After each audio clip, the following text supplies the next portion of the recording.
A lot of people have been asking me, Marsh, who do you want as the next Giants head coach? So on today's show, I'm going to give you my top candidate. That's an offensive coordinator right now, a defensive coordinator, and then a CEO type of head coach. Before we do that, though, make sure you are subscribed to the channel and help us get to our goal of 100,000 subscribers. We are 2,506 people away that need to hit that big red sub button to help us get there. And you know what? I want to get back to the roots of this channel and showing love to the people that show love to us. Shout out to Evan Patterson, Drew, RMSHT12, my guy Corey, and Yaga Smurf. They're the most recent subscribers to New York Giants now. If you want to shout out on the show, hit that big red sub button right now.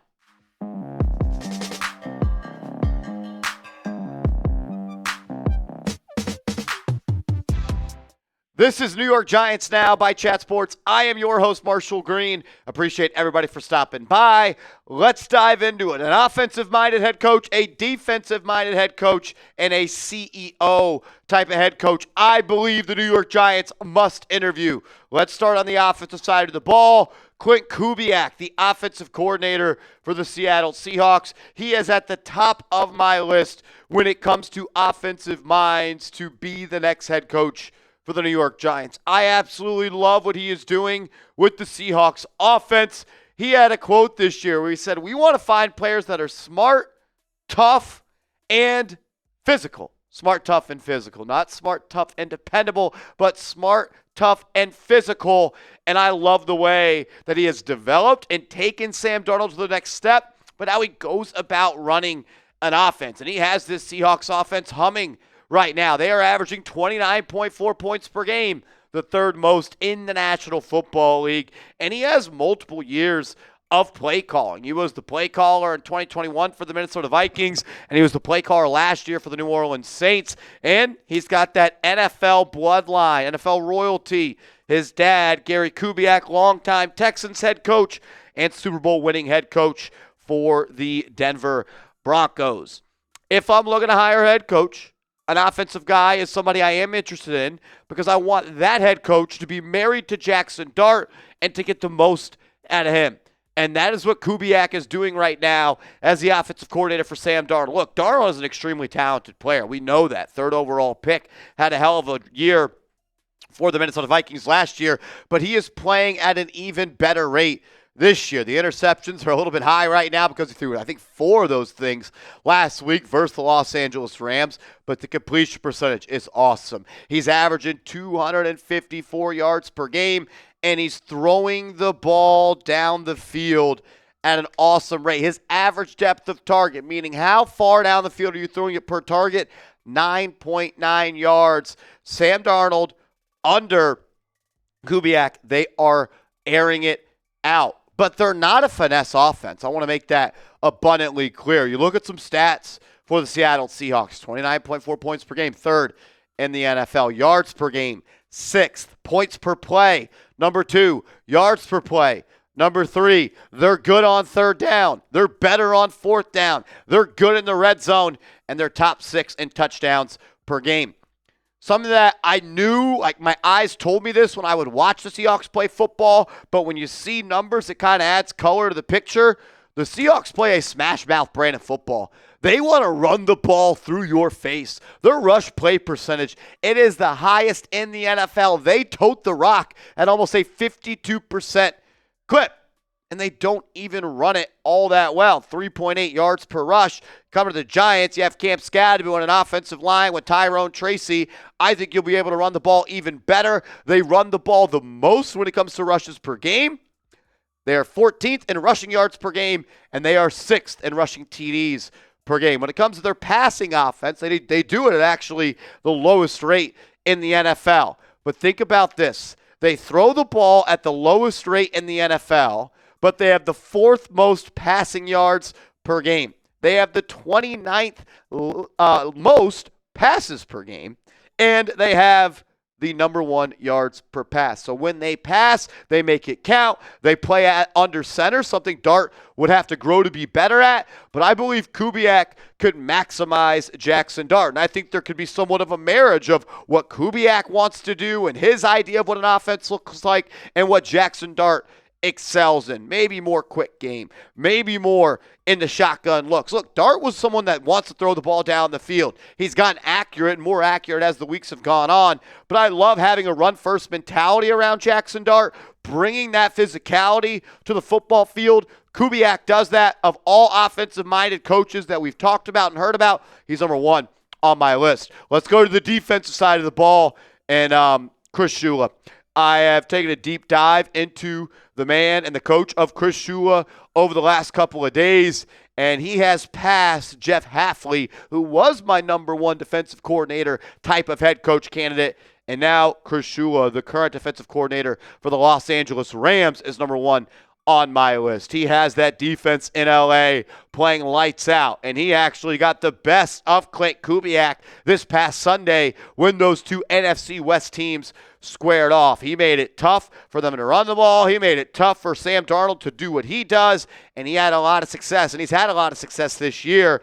The second best scoring defense in the NFL, averaging less than 17.5 points per game allowed every single week, and he's worked with the Rams since 2017. He has a really good friendship with Sean McVay, and I also love that he played college football at Miami University. He was a linebacker. Kind of like Kubiak, he's got NFL coaching in his blood. He is the son of Dave Shula, the former head coach for the Cincinnati Bengals, the grandson of Don Shula, the Hall of Famer, former Dolphins head coach, and he even has some ties to the New York Football Giants, the nephew of Mike Shula, who was the former offensive coordinator and quarterback coach for Big Blue. I go back to what Jay Glazer said on Sunday about the Giants head coach search, where he mentioned a bunch of different names, but the last one he mentioned was Chris Shula, and he spoke the most and the nicest and the best about Shula, painting the picture that he might be the hottest coordinator right now to get a head coaching job. Glazer said, I'll tell you this, of all the coaches that Sean McVay has kind of pushed along to be a new head coach, the next head coach, McVay has done more with Chris Shula than all of them combined. These two guys are best friends. They went to college together, but he lets him in on everything, where he may not have done that with everybody else that's been a former coach for the Rams trying to be a head coach. He does it with Shula. McVay, he thinks Shula is going to be a star. And look, I don't have much trust in John Mara to pick the next head coach. I don't have much trust in Joe Shane to pick the next head coach. I don't trust the New York Giants front office to pick the next head coach. So what do smart people do? They listen to other smart people. Sean McVay is one of the smartest minds in all of the National Football League.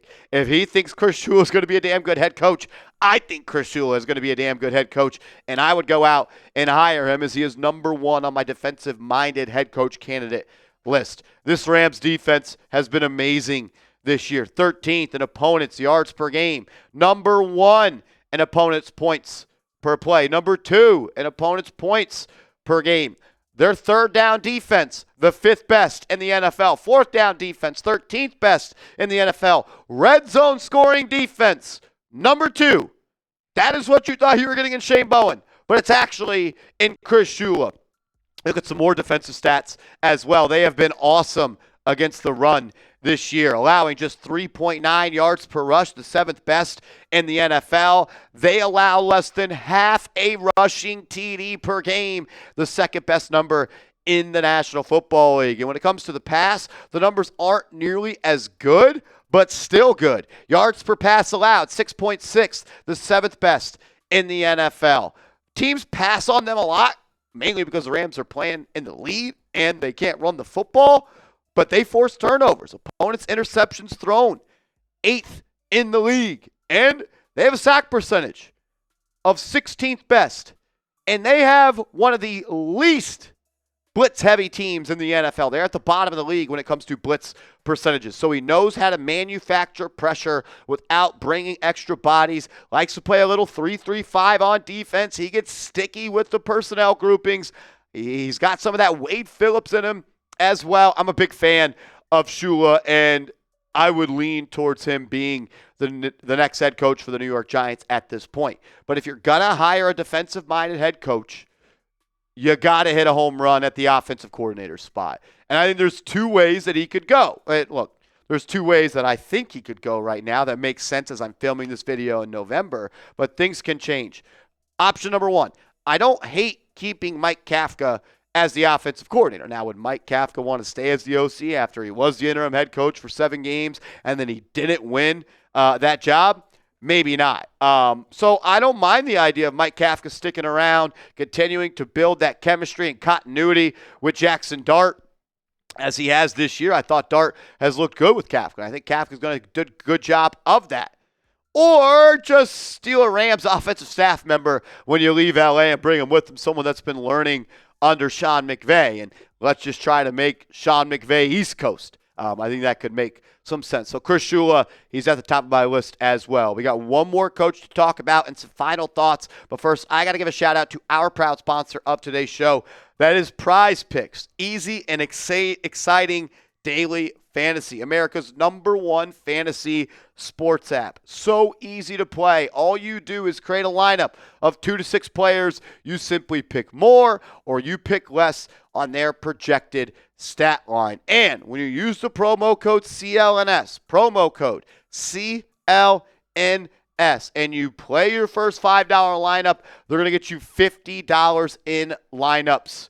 And you don't even have to win the $5 lineup. I've already got my lineup ready to go for this Sunday's slate of action. I'm taking the more on Drake May passing yards as they take on, I believe it was the Cincinnati Bengals. And I'm taking Jahmyr Gibbs, the more on his rushing yards at 76.5 as he is set to take on the New York Giants. If both of these lineup picks hit for me, I'm going to 3x my entry fee. And you can do the same at prizepicks.com/CLNS. So, download the app, create an account, use that promo code CLNS. When you do use the promo code CLNS and you play your first $5 lineup, they're going to get you $50 in lineups. So, one more time, download the Prize Picks app.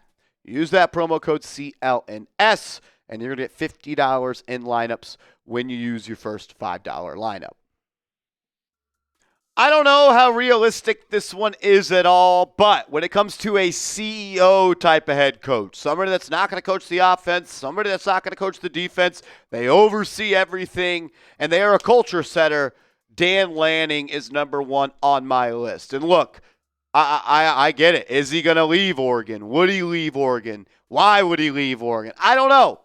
But I'm telling you, the New York Giants should do whatever it takes to get Dan Lanning to be their next head coach if they want to go the CEO type of route. He is 44-7 at Oregon since he joined and took that job in 2022. Prior to that, he was the Georgia defensive coordinator from 2019 to 2021. So he does have a defensive coordinator mindset and background, but he is just a guy that commands the room when he walks into it. Now, would he leave Oregon? I don't know. The Giants, they could pay him a lot of money. They were just valuated at $10 million.